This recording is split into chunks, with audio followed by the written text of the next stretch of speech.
ସପ୍ତାହ ହରେଇରେ ଦରକାର କାହିଁକିନା ମୁଁ ତତେ ଭୁଲି ଯିବାକୁ ଚାହିଁବୁ ଆଜି ମୋ ରକ୍ତ ସମ୍ପର୍କୀୟ ମାନେ ମୋ ଠାରୁ କୁହାବାଇ ଯାଇଛନ୍ତି ଆଉ ଆଉ ଏବେ ତ କେବଳ ମୋର ଗୋଟିଏ ପରିଚୟ କେଶବ ବଳ ପଣ୍ଡାଙ୍କ ଜ୍ୱାଇଁ ଚିନ୍ମୟ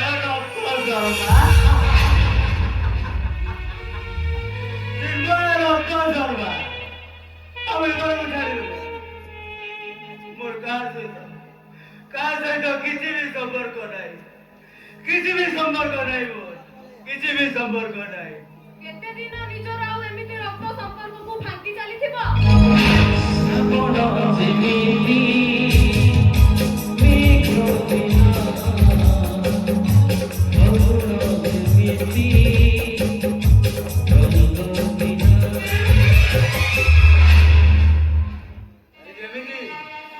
ଯେମିତି ତତେ ଭାଙ୍ଗିଦେଲି ଯେମିତି ତୋ ଭଲ ପାଇବାକୁ ଭାଙ୍ଗିଦେଲି ଆଉ ଯେମିତି ମୋ ଭିତରେ ଥିବା ସମ୍ପର୍କକୁ ମୁଁ ସବୁଦିନ ଭାଇ ଭୁଲି ଗଲି।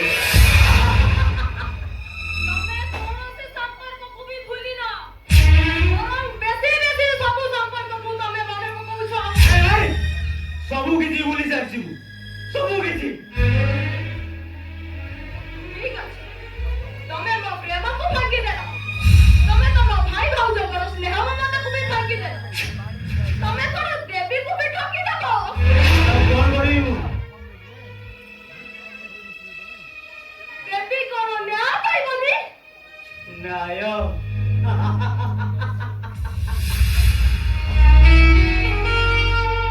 अरे की न्याय देव मो देवी अरे की न्याय देव मो देवी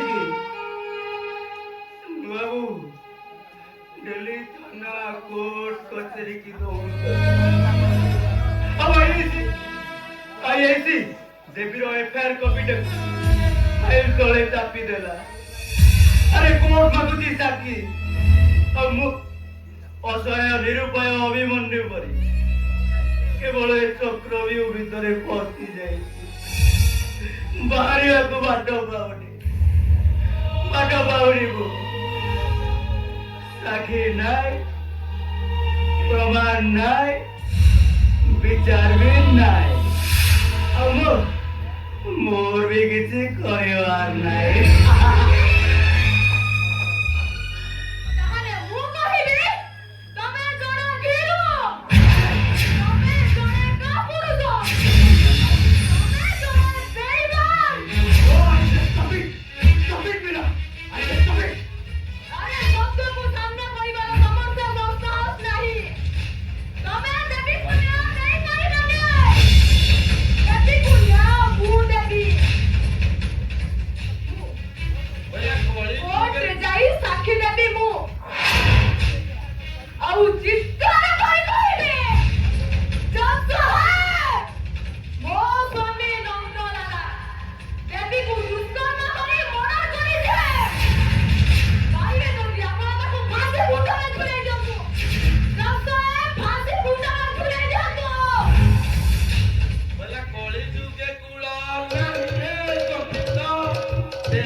ଭିଣେଇ ଭାଇଟା ଖାଲି ସୁର ଭାଇ ଭଳିଆ ହାଁ ହାଁ ହଉଛି ଆଉ।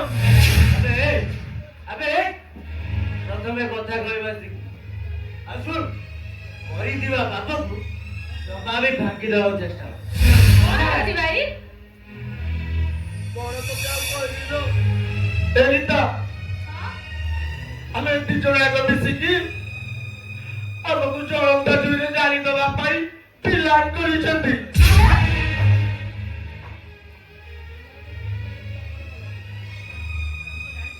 ହ୍ୟାଲୋ, ତୁ ତ ଜାଣିଛୁ ମୁଁ ମଦ ନିଶାରେ ଗୋଟେ ଭୁଲ କରିଦେଇଥିଲି, ସେଥିପାଇଁ ମୁଁ ଭାରି ଅନୁତପ୍ତ। ଆଉ ସେଇଥିପାଇଁ ନୁହଁ, ମୁଁ ନୀତି ଭାଗବତକୁ ସେ ମନ୍ଦିରକୁ ଯାଇକି ଭାଗବତ ପାଠ କରୁଛି। ହେଲେ ମୋ ସ୍ତ୍ରୀ ଲକ୍ଷ୍ମୀ ଛାଡ଼ି ଆଉ ତୋର କୁଳାଙ୍ଗର ସ୍ୱାମୀ ଦିଜଣାକ ମିଶିକି ମତେ ଜେଲ ପଠେଇବାର ପ୍ଲାନ କରୁଛନ୍ତି। କଣ ହେଲା? ତମେ ଜେଲ ଯିବ? ଆଲୋ ତମ ଭାଇ ଜେଲ ଯିବ? ଆଲୋ ପିତାଶ୍ରୀ ସିନା ଟଙ୍କା ପଇସା ଦେଇକି କେସଟାକୁ ଚାପି ଦେଲେ, ହେଲେ ମୋ ସ୍ତ୍ରୀ ଆଉ ତୋର କୁଳାଙ୍ଗର ସ୍ୱାମୀ ଏ ଦିଜଣାକ ମିଶିକି ମତେ କୋର୍ଟ ପଠେଇବାର ପ୍ଲାନ କରୁଛନ୍ତି। ଅନେଇଲୁ, ଆଲୋ ଆମେ ଦି ଜଣ ତାଙ୍କ ରାସ୍ତାର କଣ୍ଟା ହେଇଛୁ। ଆମେ ଦି ଜଣ ହଟିଗଲେ ତାକୁ ପୁରା ସୁବିଧା ହେଇଯିବ। ଏଇ, ଏତେ ବଡ ପାପ କରିସାରିଲା ପରେ ତମ ମନରେ ଟିକେ ହେଲେ ବି ଅନୁଚିନ୍ତା କି ଅନୁତାପ ନାହିଁ? ଏମିତି ହୁଏ ଭାଉଜ, ଏମିତି ହୁଏ। ତା ଛଡା ମୋ ଭାଇ ସେମିତିକା ପିଲା ନୁହେଁ। ମଦ ତା ପାଖ ଛୁଏନି। ସାଙ୍ଗସାଥୀଙ୍କ ମେଳରେ ବସି କଣ ଟିକେ ମଦ ପିଇଦେଲା, କଣ ଗୋଟେ ଭୁଲ କରିଦେଲା, କଣ୍ଟା ମହାଭାରତ ଅଶୁଦ୍ଧ କରିଦେଲା। ସ୍ତ୍ରୀ ହିସାବରେ ତମେ ସେ ଭୁଲଟାକୁ ମ୍ୟାରେଜ କରିଦେଇଥିଲେ ହେଇଥାନ୍ତା। ଆଲୋ ସେ ମେନେଜ ତ କରିବେ କହିଲୁ। ଅନେଇଲୁ, ଦି ଜଣଯାକ ଖାଲି ହାଁ ହାଁ ହଉଛନ୍ତି ଆଉ। ଆରେ ଏଇ, ଦେଖ, କହିବା ଆଉ ସହିବାର ଗୋଟେ ସୀମା ସହ ସେ ସୀମା ସୀମାତ ତମେ କ୍ରସ କରିଯାଉଛ।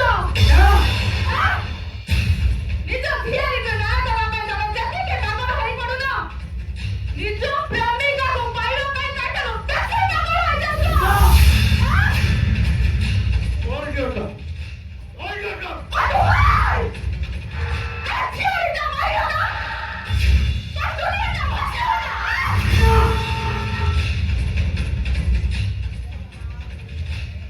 କେଶବ ବଡ଼ ପଣ୍ଡାର ଝିଅ, ଜ୍ୱାଇଁ ତମେ। କେଶବ ବଡ଼ ପଣ୍ଡାଙ୍କ ଜ୍ୱାଇଁ ହିସାବରେ ଏ ଘରର ସହ କେସ୍ ଭିତରେ ରହିବାକୁ ଚେଷ୍ଟା କର। ମୁଁ କେଶବ ବଡ ପଣ୍ଡାଙ୍କର ଜ୍ୱାଇଁ। ତୋ କେଶ ଭିତରେ ରହିବି ନାହିଁ କି? ରହିବି।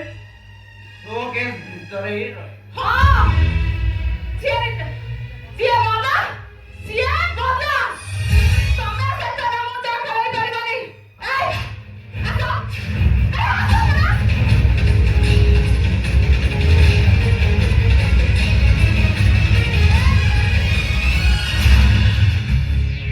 ପୁରା ଶସ୍ତା ମଦ ଗୁଡାକ ପିଇ ପିଇ ଦେହଟାକୁ କଣ କଲଣି?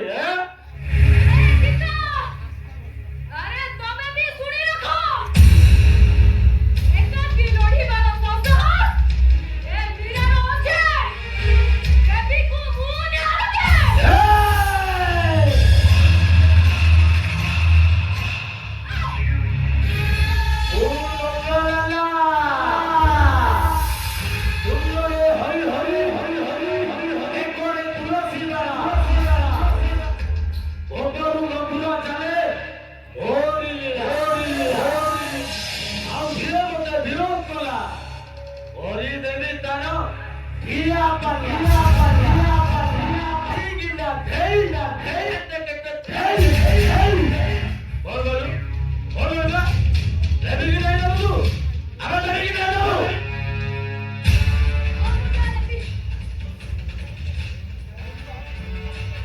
নারী হইবে টাকার হে গোবিন্দ, লক্ষ্মীব বেদর বিচার হে গোবিন্দ, ভয়তা ছড়া ସବୁ ହେବେ হে গোবিন্দ, দেবী খড়গরে নাচ দিবে হে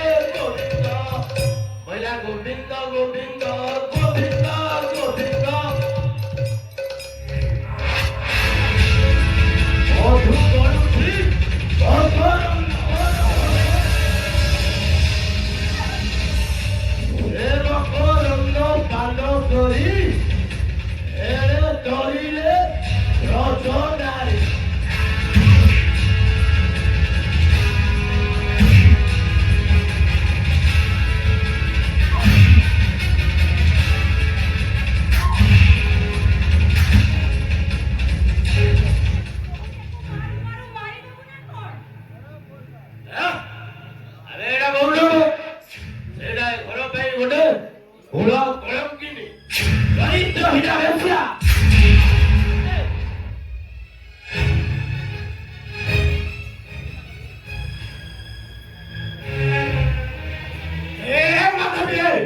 ତୁମ କୁଳ ନନ୍ଦନ ଉପରକୁ ହାତ ଉଠାଇ ଦେଲୁ ପିତାଶ୍ରୀ। କୁଳନନ୍ଦନ? କଣ ଶିଖିଛୁ ତମ କୁଳନନ୍ଦନକୁ? ବେକରେ ତୁଳସୀ ମାଳି ପକା, ତୁଣ୍ଡରେ ହରି ନାମ ଜପ କର, ସଞ୍ଜ ସକାଳେ ଗୀତା ଭାଗବତ ପାଠ କର, ଆଉ ରାତି ହେଲେ ମଦ ମାଂସ ଖାଇ ବେଶ୍ୟାମାନଙ୍କ ସହିତ ରାତି କଟା। ଆରେ ନିଜେ ତ ବାଟ ବଣା ହେଲ, ମୋଟାକୁ ବି ବାଟ ବଣା କରିଦେଲ। ଆରେ ଅପବିତ୍ର କରିଦେଇଛ ତମେ ସେଇ ଗୀତା ଭାଗବତର ଅମୃତ ବାଣୀକୁ। କଳଙ୍କ ଲଗେଇ ଦେଇଛ ଏ ବ୍ରାହ୍ମଣ ସମାଜରେ। ତମ ପରି ପାପୀ ମନ୍ଦିର ଭିତରେ ପଶିଲେ ପାପ। ବାଃ ବାଃ ବାଃ, ତୋର ଶାଶୁ ବୋହୂ ଦିଟା ଭଲ ଯୋଡ଼ି ଯାଉଳି ହେଇ ମୋ ପୁଅ ବିରୁଦ୍ଧରେ ଲାଗିଛ। କଣ କରିଥିଲା ସେ ଚଇତାଙ୍କ ଝାଡ଼ ତମର? କାହିଁକି ତମେ ତା ପରିବାରଟାକୁ ଜାଳି ପୋଡ଼ି ଧ୍ୱଂସ କରିଦେଲ? ପୁଅର କଳଙ୍କକୁ ଲୁଚେଇବାକୁ ଯାଇ ଆଉ ମହାପାପ କରନି। ପାରୁଛ ଯଦି ତାକୁ ପୋଲିସରେ ଦେଇଦିଅ, କୋର୍ଟ ତା ବିଚାର କରିବ। ଆଉ ଭଲା ପିତାଶ୍ରୀ।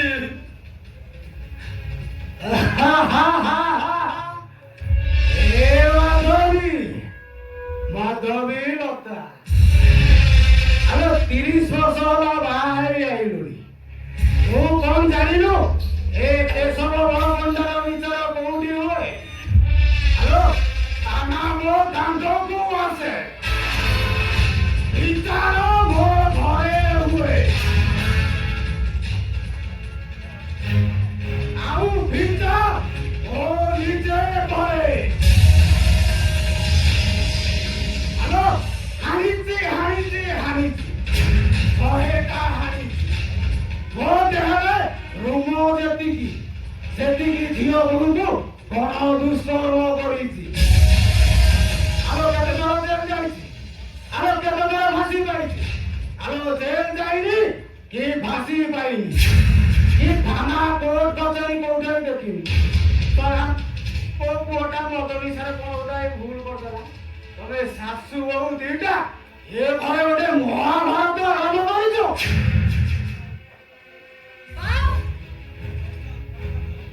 ଟଙ୍କା ଆଉ କ୍ଷମତା ବଳରେ ତମେ ସମସ୍ତଙ୍କୁ କିଣି ଦେଇପାର, ଏମିତିକି ଆଇନକୁ ବି କିଣି ଦେଇପାର, ହେଲେ ଈଶ୍ୱରଙ୍କୁ ନୁହେଁ। ତମେ ଈଶ୍ୱରଙ୍କୁ କେବେ ବି କିଣି ପାରିବନି। ସେ ସବୁ ଦେଖୁଛନ୍ତି, ସେ ସବୁ ବିଚାର କରିବେ। ଲିଭିଯିବ ତମ ଠାରୁ ସିନ୍ଦୁର। ଲିଭି ଯାଉ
নমস্কার সমুদি সমুদি সমুদি হ্যালো হ্যালো হ্যালো হ্যালো ମୋ ସମୁଦି ଆଇଲେଣି ଲୋ ହ୍ୟାଲୋ ଏ ମାଧବୀ ଆଉ ଠିଆ ହଉ କାହିଁକି ଘର ଭିତରକୁ ଯା ପାଣି ଢାଲଟା ନେଇ ଆସିବୁ ମୋ ସମୁଦିର ଗୋଡ଼ ହାତ ଧୋଇରେ ନେଇଯିବୁ ଯା ହ୍ୟାଲୋ ଯାଉ ନାଇଁ ସମୁଦି ସେସବୁ କିଛି ଦରକାର ନାହିଁ ମୁଁ ଖାଲି ପଦେ କଥା ହେଇ ଚାଲିଯିବି। ପଦେ କଥା ନାହିଁ ସମୁଦି ଘର ଭିତରକୁ ଯିବା ଦୁଇ ସମୁଦି ବସିବା କେତେ କଥାବାର୍ତ୍ତା ହବା ନା ଏ ସମୁଦି ଓଲୋ ବାଟ ଘାଟ ବଜାର ସବୁଠି ଯୋଉ କଥାବାର୍ତ୍ତା ହଉଛନ୍ତି ସେ କଥା କଣ ସତ? ସମୁଦି ସମୁଦି ସମୁଦି ଇଏ ହଉଛି ସୋସିଆଲ ମିଡିଆ ଯୁଗ ସରା ସୋରି ଛୁଆଟେ ଫୁଟିଲେ ବମ ଫୁଟିଲା ଭଳିଆ ଲାଗୁଛି। ଆଟମ ବମ୍ ନୁହେଁ ସମୁଦି ପୁରା ଆଟମ ବମ୍ ଫୁଟିଲା ଭଳି ମନେ ହେଉଛି। ଏଇ ଯୋଉ ଚଳିତା ଗୋଛାଇତର ଝିଅ ଦେବୀକୁ ମୋ ଜୟୀ ପରେ ମାରି ଦେଇଛନ୍ତି। ସମୁଦି ଦେଖୁଛ ଦେଖୁଛ ମୋ ପୁଅର ମୁହଁକୁ ଦେଖୁଛ ଯିଏ ଅନୁଗତ ଭାଗବତ ପ୍ରେମରେ ବୁଡି ରହୁଛି ସିଏ ପୁଣି ଏ କାମ କରିବ କହିଲା ଗୋବିନ୍ଦ ଗୋବିନ୍ଦ ଗୋବିନ୍ଦ ଗୋବିନ୍ଦ ବଜୁଙ୍ଗ ଲୁଚି राम राम जपना पराय माला अपना। ए समुदी मते खाली गोटे कथा कुह काली घटनाटा सत ना मिछ? ए ସମୁଦି ସମୁଦି ସମୁଦି ମୋ ଭାଗବତ ଗୋସାଇଙ୍କ ରାଣ ଖାଇ କହୁଛି ଏ କଥାଟା ସମ୍ପୂର୍ଣ୍ଣ ମିଛ। ମିଛ ନୁହେଁ ସତ।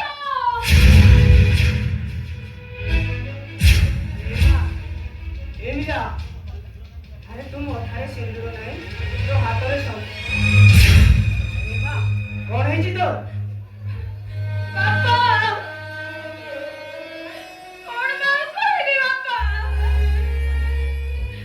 ମୋର ଏ ରାକ୍ଷସ ସ୍ୱାମୀ ମୋରି ଆଖି ସାମ୍ନାରେ ଦେବୀକୁ ଦୁଷ୍କର୍ମ କରି ମାରିଦେଲେ। ଆମ ପ୍ରତିବାଦ କରିବାରୁ ସେ ମୋତେ ବିଧବା ସଜାଇଦେଲା। ମୋତେ ବୈକୁଣ୍ଠପୁରକୁ ପଠେଇବା ପ୍ରତିବଦଳରେ ସେ ରାକ୍ଷସପୁରକୁ ପଠେଇଦେଲା। ଏଠି ଖାଲି ରାକ୍ଷସମାନେ ଅଛନ୍ତି ବାପା ଏଠି ଖାଲି ରାକ୍ଷସମାନେ ଅଛନ୍ତି। ଏ ସମୁଦି ସମୁଦି ସମୁଦି ମୁଁ ଯଦି କହୁଛି ତାହେଲେ କଥାଟା ସତ। ଏ ମଦ ନିଶାରେ ମୋ ପୁଅଟା ଗୋଟେ କଣ ଭୁଲ କରିଦେଲା। ମୋ ବୋପାଟା ବଞ୍ଚିଛି ମୋ ପୁଅଟା ଫାଶୀ ପାଇଯିବ। ଟଙ୍କା ପଇସା ଦେଇ ଆଇନ କାନୁନ ସମସ୍ତଙ୍କର ମୁହଁ ବନ୍ଦ କରିଦେବି ମୋ ପୁଅର କିଛି ହବନି ବୁଝିଲ ସମୁଦି। ରାଗ ରୁଷା ମାନ ଅଭିମାନ ଅଛି ଯଦି ରାଗ ରୁଷା ମାନ ଅଭିମାନ ପୁଅଟା ବହୁ ମଥାରୁ ସିନ୍ଦୁର ପୋଛିଦେଲା ସେ କଣ ଆଉ ଥରେ ଦେଇନ ତମେ ଚାଲ ସମୁଦି ଆମେ ଦି ସମୁଦି ଯିବା ଘର ଭିତରେ କେତେ କଥା ଆସ ଆସ ସମୁଦି ଆସ।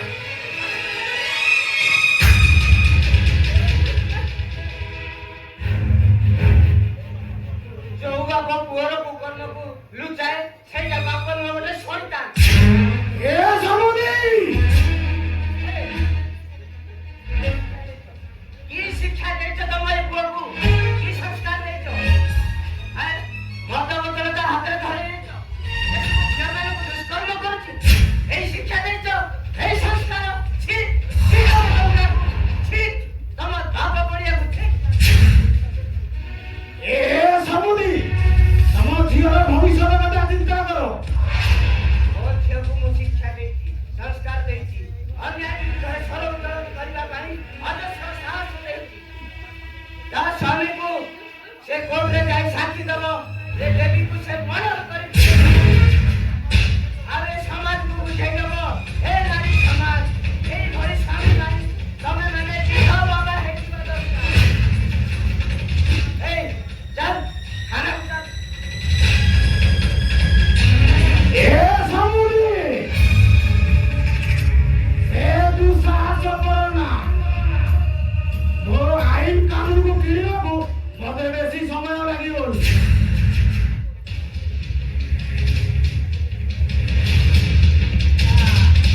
କେତେ ଟଙ୍କା ରଖିଛ? କୋଉଠି ରଖିଛ? ଘରେ ନା ଘରେ ଟଙ୍କା ମେସିନରେ ରଖି ଗଣୁଛ? ଏ କେଶ ପଣ୍ଡାର ବାପ ଯେତିକି ସମ୍ପତ୍ତି ଛାଇ ଦେଇ ଯାଇଛନ୍ତି ନା ଯଦି ଗୋଟାଏ କରିବି କିବି ତମ ଭଳିଆ 10 ଟା କେଶ ପଣ୍ଡାକୁ କିଣିବି। ଆସୁଛି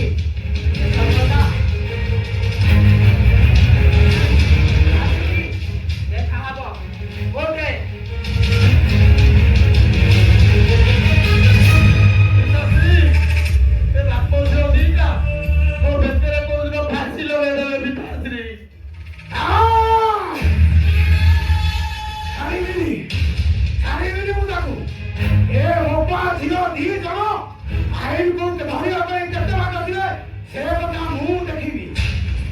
ଏ ନନ୍ଦୁ, ପିତାଶ୍ରୀ ଆରେ ଲଙ୍କା କାହା ପାଇଁ ଧ୍ୱଂସ ହୋଇଥିଲା ଜାଣିଛୁ? ହଁ ପିତାଶ୍ରୀ ହଁ, ବୀର ହନୁମାନ ପାଇଁ।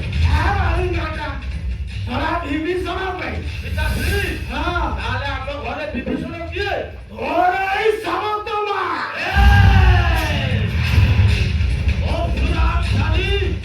ଆଜି ମାତ୍ର ହତ୍ୟା କରିବି ପିତାଶ୍ରୀ। ନାଇଁ ବନ୍ଧୁ, ନାଇଁ ନାଇଁ ନାଇଁ ନାଇଁ, ମାତାଙ୍କୁ ମାରିଲେ ପାପ ଲାଗିବ। ହ୍ୟାଲୋ, ଏ ପଢାବହି ବାନ୍ଧବୀ, କହ ସମୁଦିକୁ କିଏ ଫୋନ କରିଥିଲା? କହିବୁନୁ? କହିବୁନୁ?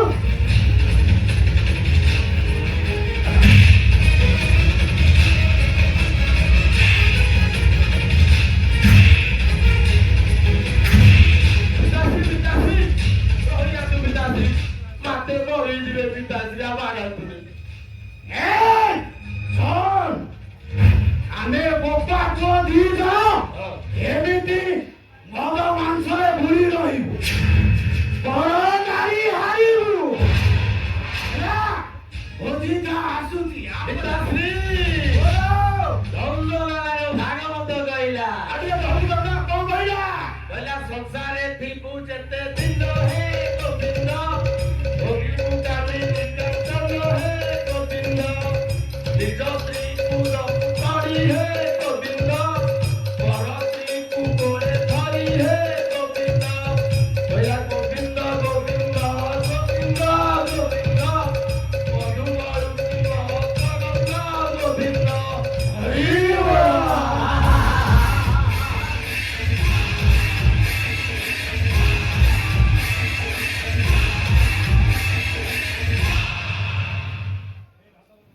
ହେ ଭାଗବତ ବସେ, ଏ ବାପୁ ପୁଅ ଦି ଜଣଙ୍କୁ ତମେ ଭଲ ବାଟକୁ ଫେରେଇ ଆଣ ପ୍ରଭୁ। ତମକୁ କୋଟି କୋଟି ପ୍ରଣାମ ପ୍ରଭୁ, ତମକୁ କୋଟି କୋଟି ପ୍ରଣାମ। ପାପର କର୍ମ କେବେ ପଛକୁ ଫେରି ଆସେନି ଲୋ ବୋଉ। ପାରୁନି ରେ ମୋହନ, ମୁଁ ଆଉ ସହି ପାରୁନି। ହେ ବୋଉ, ରାତି ହେଲେ ଭୂତ ପିଶାଚ ମାନଙ୍କର ଚିତ୍କାରରେ ଏ ପ୍ରସାଦରେ ବହୁତ ଭୟଙ୍କର ଲାଗୁଛି ଲୋ। ହେ ବୋଉ, ତୁମ କଥା ମାନ, ତୁ ଏ ଘର ଛାଡ଼ି ଚାଲିଯା, ଚାଲିଯା। ଆରେ କୁଆଡ଼େ ଯିବି? ଏଇଠୁ ବସା ମୁଁ ବସାଇ। ହେ ବୋଉ, ଏ ବାପ ପୁଅ ଦିଟା ଯାକ ତତେ ରଖିବେନି ଲୋ, ତତେ ମାରିଦେବେ। ତୋରି ମୁହଁକୁ ଚାହିଁଲେ ମୋର ସବୁ ଦୁଃଖ କଷ୍ଟକୁ ଭୁଲିଯାଏ। କାହିଁକି?